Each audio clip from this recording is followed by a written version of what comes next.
Star Wars 7x7, episode 1885 today.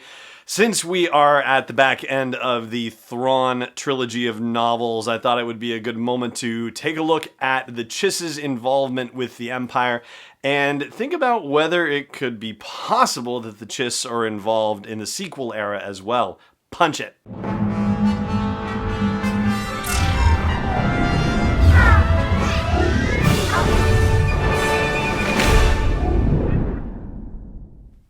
Hey Rebel Rouser, I'm Alan Voivod and this is Star Wars 7x7. Thank you so much for joining me for this episode. So here is your brief history of Chiss interactions with the Galactic Empire. And I'm saying the Galactic Empire because that's basically what we know at this point. As far as we know, there have been no interactions between the Chiss and any other faction, New Republic, First Order, remnants of the Empire, anything you want to call it. In the sequel era, anything after the Battle of Endor, nothing. In fact, it's really actually, I think, at this point, not prior to the ending of the original trilogy do we have any instance of the Chiss interacting with anyone at this point. What we do know is that the Chiss originate in the unknown regions and that they believe that this other species, the Grisk, which we'll talk about in more depth on tomorrow's episode, are a significant threat not just to their own species, but to the power in the unknown regions and potentially to the known galaxy as well. And so the whole point of Thrawn being involved in the Galactic Empire was actually a setup for all intents and purposes. The Chiss Ascendancy decided that it was time to evaluate whether the Galactic Empire would be a friend and ally in dealing with the Grisk or whether they were a threat potentially. Not necessarily directly per se, but more that, were they a group of, powerful people that could be taken over by the Grisk and ultimately, brought to bear against the Chiss and other species who wouldn't want the Grisk to be ruling their lives. And so Thrawn was sent to a planet in wild space and was supposed to be there living in exile and catch the attention of the Imperials, which he eventually did and was brought to the attention of Palpatine. And Palpatine basically worked out a deal with Thrawn where Thrawn would help Palpatine understand the unknown regions, and in return, Palpatine would get Thrawn training to learn about the Empire and its capacity. So basically, Thrawn would dedicate his service to the Empire in exchange for helping Palpatine understand more about the unknown regions. And so this is how Thrawn ultimately rose through the ranks of the Galactic Empire and eventually became the Grand Admiral in charge of the 7th Fleet. So this Grisk threat was sort of hinted at in the original original Thrawn novel, and actually was revealed to us in the Thrawn Alliance's novel that came out before this one. Now in the Thrawn Treason novel, they have made some active incursions into the Galactic Empire's territory. Surprise, surprise, it wasn't necessarily what Thrawn thought was happening when the whole situation went down with the Stardust supply lines getting messed with. Seemed like it was just pirates, but turned out that it wasn't just pirates. There's a lot more to it, and the Grisk were happily complicating the issue. Now, I should say, just for the record, that we're about to hit spoiler territory for Thrawn Treason if it matters to you, so you've been warned. The whole situation with the Grisk incursion into the Empire's territory also brings Thrawn into contact with a former compatriot of his from the Chiss Defense Fleet. That would be Admiral Ar'alani, who also happens to have Eli Vanto with her, and that of course is fun we talked about yesterday. But this brings up the question of Thrawn's loyalties yet again. And I would say to a degree the marketing materials for Thrawn Treason kind of put you in mind of the possibility that it's Thrawn's loyalties that are really being tested here, and that ultimately turns out not to be the case.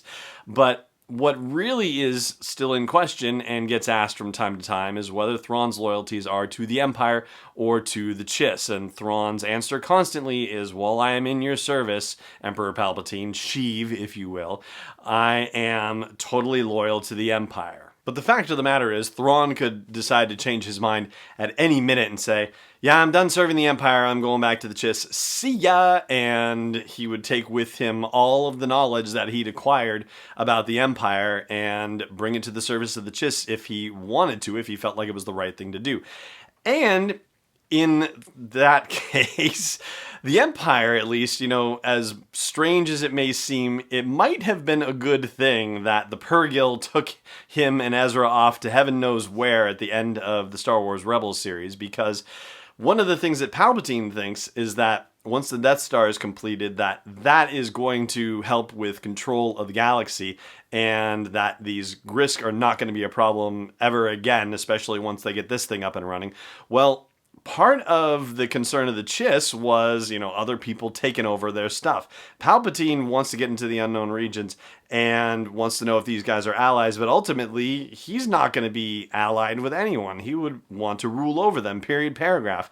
And based on the way the Chiss have been seeing the Grisk and what they think about them and about the notion of getting taken over by them, well, I can't see them standing for the notion of Palpatine and the Empire taking over. And I don't think that would ultimately align with what Thrawn's desires would be either. I think that would have probably been the breaking point once the Death Star went operational. But thankfully, he never got pushed to that point because he got taken away. Now, what does this all have to do with the sequel trilogy? Well, I'll tell you about that after the break. Stay tuned. This episode is brought to you by Constant Contact, the premier email marketing solution for small businesses and organizations. I've used their service since 2003, and over the past decade and a half, I've watched them evolve, make the product simpler, more powerful, easy to use, and do everything that they can to help train people to use the product more effectively and for it to work with other forms of marketing like social media, for example. So check out sw7x7.com/email to learn more about Constant Contact and start a free trial. Once again, that is sw7x7.com/email for a free trial. Welcome back. So I know there had been rumors way back when that the actor Richard E. Grant might be portraying Thrawn in The Rise of Skywalker, and we found out that's not the case. He's part of the First Order and definitely not a Chiss. But be that as it may, one of the things that has to do with the sequel era stuff is the fact that thanks to the knowledge that Thrawn imparted to Palpatine prior to him getting sucked out to heaven knows where, is that helped Palpatine be able to get into the unknown regions and get some of his forces there after the Battle of Endor, and thus be able to recoup and eventually build into what became of the First Order. However, what we don't know is whether the Chiss were aware of what was going on with that. And based on everything we've learned about the Chiss so far, it seems like they would certainly have known what the former Empire and later the First Order was doing in the unknown regions. It's sort of their business to know. And by extension, the Grisks also, and they could be a risk factor too. And again, we'll talk more about the Grisks tomorrow. But for the fact that we have that dormant Imperial Star Destroyer fleet sitting off in what may presumably be the unknown regions that we just saw in the D23 footage from The Rise of Skywalker, wouldn't it be interesting to see the Chiss come into play? I mean, if that really is what patron Pam Johnson suggested, that it could be a fleet of Star Destroyers just sitting idle there waiting for somebody to take them. Well, somebody's going to have to fly them, and the resistance is pretty well depleted. Wouldn't it be fascinating if somehow they managed to hook up with the Chiss and that was part of the solution? I have no indications that this is actually the case, but they're going to need bodies, and somebody needs to fly those things, so it's one potential solution for that situation. And that, my friends, is going to do it for today's episode of the show. Thank you so much for joining me for it, as always. And may the Force be with you wherever in the world you may be. This podcast is not endorsed or sponsored yet by Lucasfilm Limited, Disney, or 20th Century Fox. It is intended for entertainment and information purposes only. Star Wars, the Star Wars logo, all names and pictures of Star Wars characters, vehicles, and any other related Star Wars items are registered trademarks and/or copyrights of Lucasfilm Limited or their respective trademark and copyright holders. May the Force be with them. All original content is copyright 2019 by Star Wars 7x7. We hope you love it.